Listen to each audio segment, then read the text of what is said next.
আসসালামু আলাইকুম, সবাই কী অবস্থা, কেমন আছেন? আশা করি ভালো আছেন। আজকে আমি আপনাদেরকে নতুন একটি ব্লগ ভিডিওতে স্বাগতম। ভিডিওটা হইতেছে গিয়া মক্কা হারামের পাশেই একটা জিন মসজিদ আছে। জিন মসজিদে আজকে আপনাদের নিয়ে যাবো। এখানে অবশ্য রাত্রে এশার নামাজের পরে ওই জিন মসজিদরা বন্ধ হয়ে যায়। বলতে এখানে জিনেরা শুনছি নামাজ পড়ে, এশার নামাজের পরপরই সাথে সাথে মসজিদটা বন্ধ হয়ে যায়। এমনি কিন্তু সাধারণত আমরা মসজিদ খোলা রাখি এশারের পরে অনেক লং টাইম পর্যন্ত। আর এই মসজিদরা কিছু বিধিনিষেধের কারণে হয়তো এশার নামাজের পরপরই সাথে সাথে বন্ধ করে এলো, অনেকে হয়তো খোলা পাইব না। আর এই মসজিদেই নাকি সর্বপ্রথম সমস্ত জিনেরা বায়াত গ্রহণ করেছিল। এই মসজিদে গুরুত্ব মোটামুটি একটা গুরুত্বপূর্ণ মসজিদ। তো সবাই আমরা আজকে জিন মসজিদে ঘুরে আসবো। তো জিন মসজিদে যাওয়ার আগে আপনাদের একটা অংশ দেখাই। এই যে আমার ক্যামেরাটা ঘুরাইতেছি, এই যে এটি যে পুরাটা হেরামের অংশ। এই যে এই অংশটা কেন্দ্রে সাফা থেকে মারোয়া শেষ করে মানুষ আবু জালের হাম্মামে, এটি আবু জালের হাম্মাম এর গেট।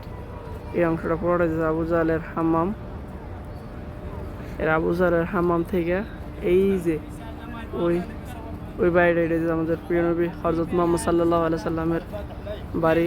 শৈশবে এখানে গিয়েছিল।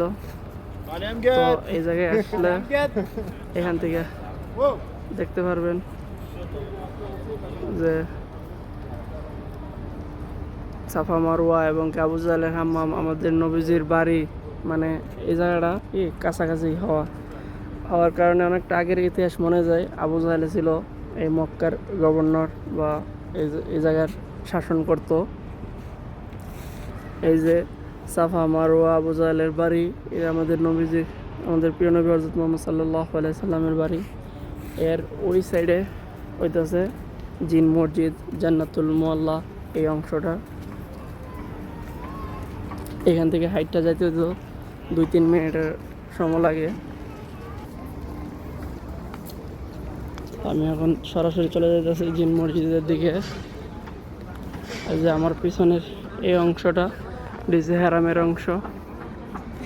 এই অংশটা থেকে এদিক দিয়ে রাস্তার এই অংশটাই জিন মসজিদে সোজা।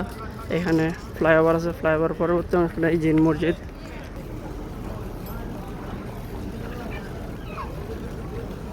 তার কিছুক্ষণ পরেই আমরা জিন মসজিদ দেখতে পারবো।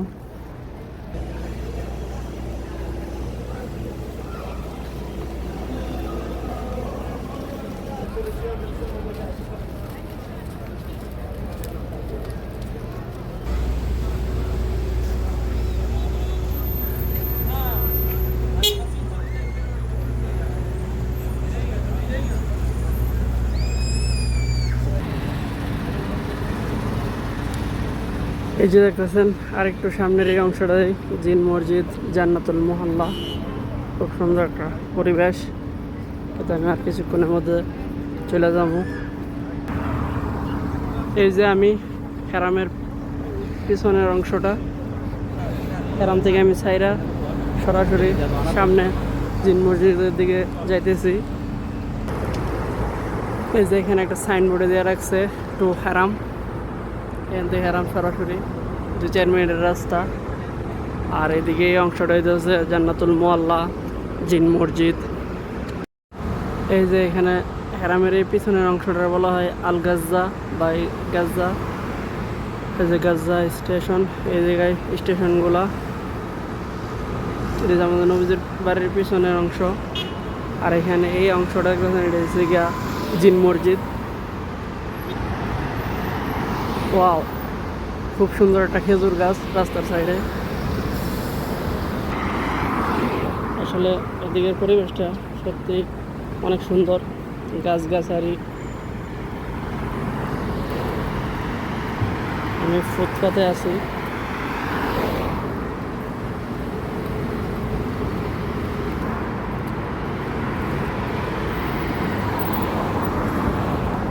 এই যে দেখতে দেখতে আমরা ইতিমধ্যে জিন মসজিদের আইসা পড়ছি। এই যে আমার সামনে এই যে একটা মিনার দেখতেছেন, এটা হচ্ছে জিন মসজিদ।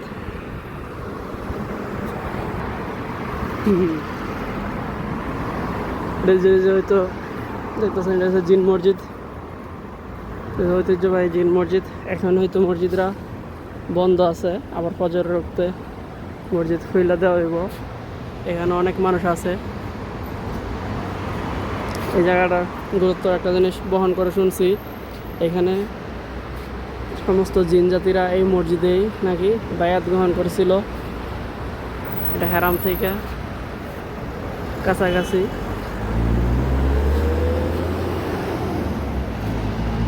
হারামের পিছনের অংশ।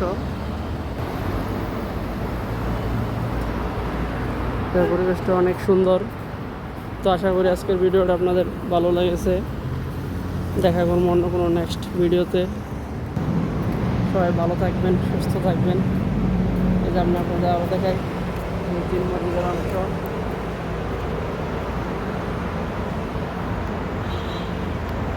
আমি ক্যামেরাটা আবার ঘুরিয়ে দিতেছি ভালোভাবে দেখানোর জন্য।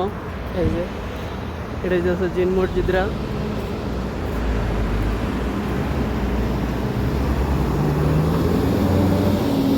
এই জিন মসজিদ থেকে ওই জায়গাটা হইতেছে পুরাটাই জান্নাতুল মোয়াল্লা।